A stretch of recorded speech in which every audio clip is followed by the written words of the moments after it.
Ahok bilang, persis dia bilang begini, saya sudah masuk penjara, kok masih mau kalian manfaatin? Kok masih mau kalian manfaatin? Itu pernyataan Ahok. Dari pernyataan Ahok ini sendiri gitu, itu kan artinya dia merasa dimanfaatkan sama PSI. Itu pernyataan Ahok, itu bukan analisa, bukan pendapat saya. Itu pernyataan Ahok.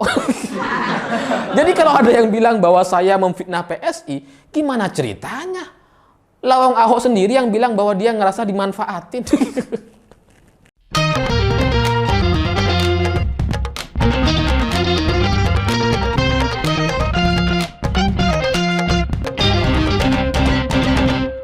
Selamat malam semuanya. Hari ini saya ingin menjawab beberapa komentar yang masuk di video saya sebelumnya terkait PSI yang coba mengahokkan Ganjar. Karena ternyata ada beberapa komentar yang menarik dan lucu untuk saya bahas. Bukan soal pro kontra atau setuju nggak setuju, bukan gitu ya. Itu hal biasa lah. Namanya pendapat boleh berbeda. Yang nggak boleh didebat itu cuma kitab suci. Ya masa kita mau mendebat Tuhan kan nggak bisa gitu ya. Tapi kalau pendapat boleh berbeda. Tapi ada beberapa komentar yang menurut saya ini membingungkan gitu. Entah mereka ini nggak punya kuota atau logikanya emang nggak jalan. Karena ada beberapa orang yang berkomentar bahwa saya ini memfitnah PSI. PSI itu nggak pernah memanfaatkan orang. PSI itu memilih calon yang memang bagus, toleran, mampu bekerja dan sebagainya.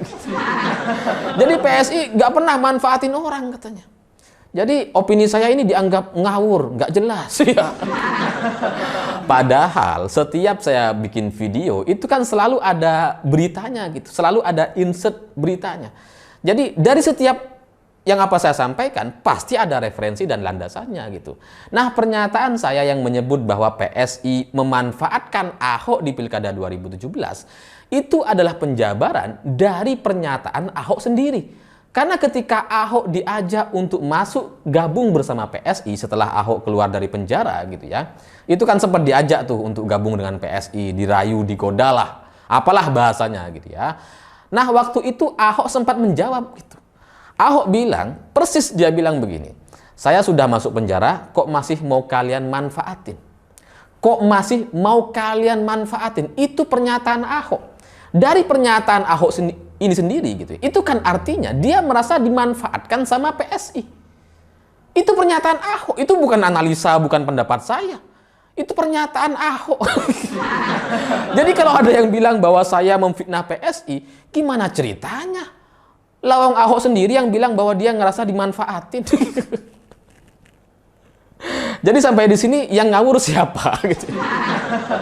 Sampai ada juga orang yang bilang, wah ini pemikiran Mas Alif ini pragmatis, hanya dari sudut pandang yang sempit, yang setiap kegiatan itu harus ada imbal balik, harus ada bayarannya dan sebagainya. Itu pemikiran-pemikiran yang terlalu jauh ke depan. Itu terlalu imajinatif lah. Yang saya bahas cuma soal Ahok sebenarnya gitu.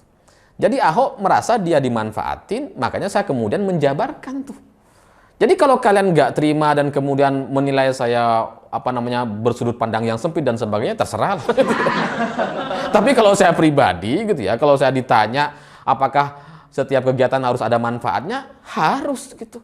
Karena manusia hidup di dunia ini khairun nasi anfa'uhum linnas. Sebaik-baiknya manusia yang bermanfaat. Jadi setiap yang harus kita dari setiap apa yang kita lakukan itu harus ada manfaatnya. Kalau nggak ada manfaatnya, ya sebaiknya itu ditinggalkan gitu ya. Itu menurut saya pribadi sebagai orang Islam. Ya kalau kalian punya pendapat pribadi sendiri, ya silahkan saja. Sekali lagi itu kan soal pendapat dan keyakinan saja gitu ya. Jadi buat yang bilang bahwa analisa saya ngawur, logika saya ngawur, itu bukan logika, itu bukan analisa, itu fakta. Ahok merasa dia dimanfaatin gitu. Jadi kalau kemudian pada akhirnya Ahok tidak mau bergabung dengan PSI, ini kan ada logika yang salah. Nah ini baru logika nih. Karena dalam sejarahnya ketika Ahok mau maju di Pilkada 2017, PSI kan memang habis-habisan itu membantu Ahok mengumpulkan KTP. agar Ahok bisa maju lewat jalur independen. Karena waktu itu kan PSI nggak punya kursi gitu ya. Jadi ketika PSI mau mendukung Ahok, maka jalannya, solusinya adalah dia ngumpulin KTP. Ikut mengumpulkan KTP bersama relawan-relawan teman Ahok gitu kan. Jadi apa yang dilakukan oleh PSI untuk Ahok gitu ya, dalam sejarahnya tahun 2017 itu sebenarnya luar biasa jasa PSI gitu ya. Tapi kemudian kenapa Ahok tidak bergabung dengan PSI? Kenapa setelah Ahok keluar penjara, Ahok merasa dimanfaatin sama PSI? Kenapa? Itu yang harus dijawab tuh. Logikanya kayak gimana tuh? Padahal PSI sudah berjasa, kok Ahok nggak mau masuk PSI? Ini ada apa? Ya pasti ada masalah gitu. Ya sama lah seperti kita mau masuk rumah gitu ya. Kalau rumahnya ada masalah, ya kita akan enggan untuk masuk gitu. Misalkan kita lagi bertamu terus kemudian ada orang yang tengkar di dalam gitu ya. Ya kan kita jadi nunggu di luar aja deh gitu. Atau pindah ke rumah yang lain gitu. Jadi ya ini soal fakta aja gitu, bukan soal logika gitu. Jadi kalau kemudian Ahok merasa dimanfaatkan, ya tanya kepada Ahok. Kenapa dia merasa dimanfaatin? Yang saya baca dari beritanya, Ahok mengatakan itu. Dan di buku Ahok yang dia tulis ketika di penjara, dia banyak bercerita soal pengkhianatan dan dimanfaatkan gitu. Ketika dia sudah masuk ke dalam penjara, dia merasa dikhianati oleh banyak orang, dia akhirnya tahu mana kawan dan lawan gitu katanya. Itu ada dalam tulisan buku Ahok. Dan saya nggak tahu itu siapa yang dimaksud oleh Ahok karena itu nggak disebutkan namanya. Tapi dalam analisa saya, ini analisa nih, baru ini analisa gitu ya. Yang dimaksudkan pengkhianatan mungkin salah satunya ya, bukan satu-satunya, adalah Suni Tanuwijaya yang merupakan kader PSI yang punya peran strategis di PSI, yang punya posisi strategis gitu ya. Dia Suni Tanuwijaya ini sebagai sekretaris Dewan Pembina di PSI gitu ya. Itu sangat strategis sekali lah dalam struktur partai gitu ya. Nah, Suni Tanuwijaya ini selama Ahok menjadi gubernur, dia kan menjadi staf khusus gitu ya, menjadi staf yang ikut ke banyak tempat, ikut ke banyak pertemuan Suni ini gitu ya. Ya ngikutin Ahok bener lah. Dan ketika dia menjabat sebagai sekretaris Dewan Pembina PSI gitu ya, itu kan artinya dia ya cocok gitu kan sebagai staf sus, sebagai stafnya Ahok, terus kemudian dia berada di PSI, mendukung Ahok di Pilkada 2017, itu kan ya sejalan gitu ya. Bagus sampai di sini. Tapi kemudian fakta setelahnya, setelah Ahok keluar dari penjara atau setelah Ahok di penjara, beberapa tahun yang lalu gitu ya, itu kan Suni Tanuwijaya kemudian mengundurkan diri dari PSI dengan alasan dia mendukung Anies Baswedan. Ini bentuk pengkhianatan bagi saya gitu ya. Ya meskipun ini sudah selesai gitu ya. Ahok dengan PSI sudah selesai, Suni sudah nggak menjadi stafnya Ahok gitu ya. Tapi kan secara emosional, orang yang sudah bertahun-tahun menjadi stafnya Ahok, menjadi kader PSI, mendukung Ahok gitu ya. Terus tiba-tiba dia mendukung Anies Baswedan. Ini pengkhianatan ini atau ini ada apa gitu. Apalagi dengan status Suni Tanuwijaya sebagai sekretaris Dewan Pembina partai yang sangat strategis sekali posisinya. Nah ini ada apa gitu? Apa ada? Ya yang tahu itu ya PSI sendiri dan Ahok gitu terkait pengkhianatan seperti apa yang sudah dia sampaikan di buku itu. Aslinya seperti apa? Tapi dalam kacamata saya ketika Suni Tanuwijaya keluar dari PSI kemudian mendukung Anies Baswedan, ini bagian dari cerita yang nampaknya susah untuk kita terima secara akal logika gitu. Gimana ceritanya gitu? Dia udah dukung Ahok gitu ya, dia pernah jadi staf Ahok, lawannya Anies yang politik sara, gak bisa kerja, tapi sekarang dia dukung Anies. Itu kan artinya apa? Artinya besar kemungkinan Suni Tanuwijaya adalah bagian dari pengkhianatan yang sudah diceritakan Ahok di dalam bukunya. Dan itu menjadi bagian dari PSI selama beberapa tahun terakhir.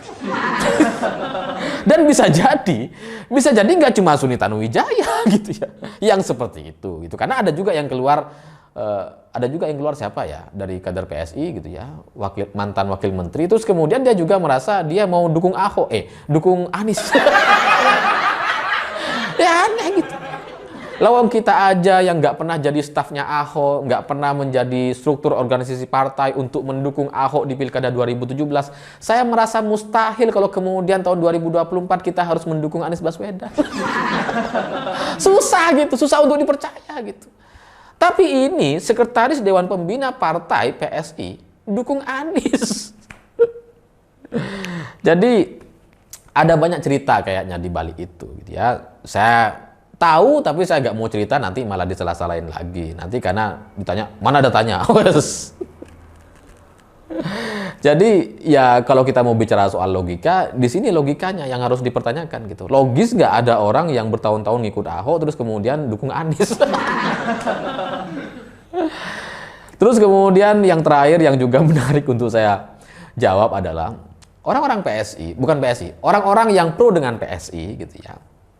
Mereka merasa nggak bersalah dengan mendukung atau mengusung Ganjar Pranowo atau Yeni Wahid sebagai capres-cawapres. Mereka nggak ngerasa bersalah gitu. Padahal ini lucu. Partai politik mengusung kader partai lain. Mengusung loh ya, bukan mendukung. Ini dua hal yang berbeda. Kalau mengusung itu kan ya dia kayak narik gitu. Sementara PSI sendiri gitu ya, ketika mencapreskan Ganjar, dia nggak ada komunikasi kepada Ganjar. Dia nggak ada komunikasi sama PDI Perjuangan, tempat Ganjar meniti karir politiknya. Ya aneh bagi saya gitu. Partai politik mendeklarasikan mendukung kader partai lain. Itu kan jadi kayak misalkan kita gitu ya, suka sama seseorang gitu. Kita belum PDKT, kita belum kenalan, belum berkomunikasi, tiba-tiba kita umumkan di sosial media bahwa itu adalah pacar saya. Kan kaget itu. Target kita pasti kaget gitu. Keluarganya lebih nggak terima, ini apa-apaan orang ini gitu. Nggak komunikasi, ya nggak PDKT, tiba-tiba mencapreskan, bos. Ya salah gitu. Atau mau contoh yang lain. Itu kan ibaratnya misalkan gitu ya, Valentino Rossi gitu ya. Itu kan pebalap dari Italia kalau nggak salah gitu ya. Terus kemudian mau kita akui sebagai pebalap Indonesia. Mau kita kasih penghargaan pebalap terbaik Indonesia. Lah gimana ceritanya? Dia kan warga negara lain. Sama seperti Ganjar ini, dia bagaimanapun adalah kader PDI Perjuangan. Ketika PSI mendeklarasikan mendukung Ganjar, padahal dia adalah kader partai lain, itu gak masuk akal gitu. PSI itu adalah partai politik, bukan relawan. Kalau relawan bebas lah, dia gak terikat sama partai. Dia mau dukung Airlangga, dukung Ganjar, dukung Erik, Prabowo dan sebagainya, silahkan aja, namanya relawan gitu ya, orang yang bebas. Tapi kalau partai politik kemudian mendukung kader dari partai lain, itu nggak etis gitu. Itu aneh bagi saya gitu. Jadi kalau kemudian kalian merasa itu nggak salah, itu lebih aneh lagi. Lah kok bisa kalian ngerasa nggak salah? Ya, jadi buat orang-orang yang pro dengan PSI, ya silakan saja, tidak masalah gitu. Saya juga di beberapa sisi kan saya sudah jelaskan bahwa PSI mungkin untuk sebagai batu loncatan, sebagai tempat orang yang meniti karir politik mungkin bagus gitu. Sebagai orang-orang awam, orang-orang baru, kader-kader baru mungkin bagus. Tapi ketika dia sudah menjadi politisi yang matang, ya mungkin sudah nggak bisa lagi berkembang di PSI. Makanya kemudian beberapa di antara mereka, termasuk peraih suara terbanyak kedua di PSI, Samara Amani, kemudian memilih untuk mengundurkan diri. Ya karena dia udah nggak bisa berkembang lagi di situ gitu. Dia kalau maju lagi, ini nggak bisa jadi apa-apa juga gitu. Jadi ya ini cuma saya mengajak kalian berpikir saja gitu. Dan terkait survei-survei, ya, banyak juga orang yang bilang bahwa ya bagaimanapun kita harus percaya kepada survei karena itu dilakukan secara ilmiah, metode yang logis dan sebagainya. Saya bukannya nggak percaya, saya percaya gitu sama survei. Cuma kan dulu ada kasus juga yang sama seperti itu, yang bilang bahwa Ahok bisa menang 1 putaran, gitu ya. Ternyata kalah. Jadi kita itu nggak bisa melihat survei itu dan kemudian menjadikan sebuah kitab suci politik, nggak bisa gitu. Karena kalau kita mau bicara survei, Anies juga bagus surveinya. Tapi apakah dia layak untuk memimpin Indonesia? Itu kan yang menjadi pertanyaannya gitu. Nah, partai politik, nah saya sebagai orang yang nggak punya kepentingan apapun dalam hal ini gitu ya, dalam hal pencapresan ini, saya cuma warga biasa, orang biasa yang nggak terikat sama partai-partai seperti yang lain gitu ya. Saya merasa bahwa negeri ini terlalu besar untuk hanya dipimpin oleh orang yang cuma terkenal dan kita nggak tahu dia terkenal karena apa. Jadi kalau kita tanya kepada kalian pendukung Ganjar, Ganjar itu terkenal, iya saya setuju. Tapi dia terkenal karena apa? Programnya apa?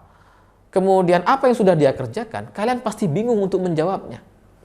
Pak Jokowi dulu, beliau terkenal dan kita tahu di Solo dia membangun komunikasi dengan PKL dan kemudian bisa melakukan penggusuran, penertiban secara damai. Di Jakarta dia ada MRT, ada kartu-kartu Indonesia Pintar, Indonesia Sehat dan sebagainya. Kartu Jakarta Pintar, kartu Jakarta Sehat dan sebagainya. Pak Jokowi terkenal, tapi ada pekerjaan-pekerjaan yang beliau memang selesaikan dan memang beliau kerjakan. Nah, Ganjar apa? Jadi kalau kita berpatokan kepada elektabilitas, gitu ya, terkenal dan sebagainya, yaitu urusan lain lah. Ini kan saya sebagai warga negara, saya merasa bahwa negeri ini terlalu besar untuk dipimpin oleh orang yang hanya modal terkenal gitu. Kalau kita mau ngadu terkenal ya mending terkenal Raffi Ahmad. Kalau cuma mau ngadu terkenal gitu kan. Tapi ya masa sih negeri ini mau dipimpin sama orang yang cuma modal terkenal? Kan enggak gitu. Saya nggak setuju dengan Anies, Ganjar, dan Prabowo. Iya ya karena apa coba yang mereka lakukan? Susah kan jawabnya gitu. Kalau Anies ya mending lah sumurisasi, tapi itu juga negatif gitu. Prabowo modal sosialnya apa? Dia ya selalu terbebani dengan masa lalunya yang penculikan dan sebagainya. Ganjar juga apa? Itu kan susah dijawab. Jadi kalian buat relawan-relawan Ganjar silakan aja dijawab gitu. Apa prestasi Ganjar, apa yang kemudian dilakukan oleh Ganjar di Jawa Tengah gitu. Itu aja yang harus dijawab. Jadi ya bagi saya gitu ya, ketika saya mendukung Budiman Sujatmiko gitu ya, saya juga sebelumnya sudah mendukung nama-nama yang lain kan, seperti Pak Dudung gitu ya, Budi Gunadi, kemudian Pak Basuki Hadimulyono gitu ya. Saya mendukung nama ini karena semuanya punya modal sosial. Pak Dudung berani melawan FPI dan menurunkan baliho-baliho yang sudah menjadi sampah mata kita selama bertahun-tahun itu dan sangat merusak sekali pemandangan. Itu luar biasa Pak Dudung.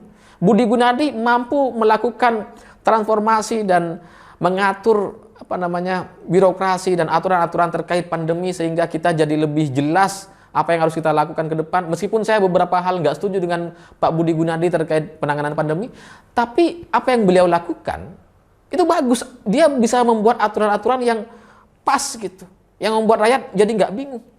Pak Basuki jangan ditanya lagi, dia jenderal infrastruktur di era Pak Jokowi. Semua infrastruktur yang ada di Indonesia selama kepemimpinan Pak Jokowi hampir semuanya yang di bawah kendali beliau. Itu luar biasa gitu. Budiman Sujatmiko dia adalah pejuang demokrasi yang pernah melawan Soeharto dulu bersama Ibu Megawati. Itu juga punya modal sosial yang luar biasa. Dia juga menggolkan undang-undang desa, dia mencetuskan undang-undang desa di Banyumas dengan pemikirannya gitu ya. Itu kan adalah hal yang luar biasa. Jadi semua orang yang saya dukung punya modal sosial.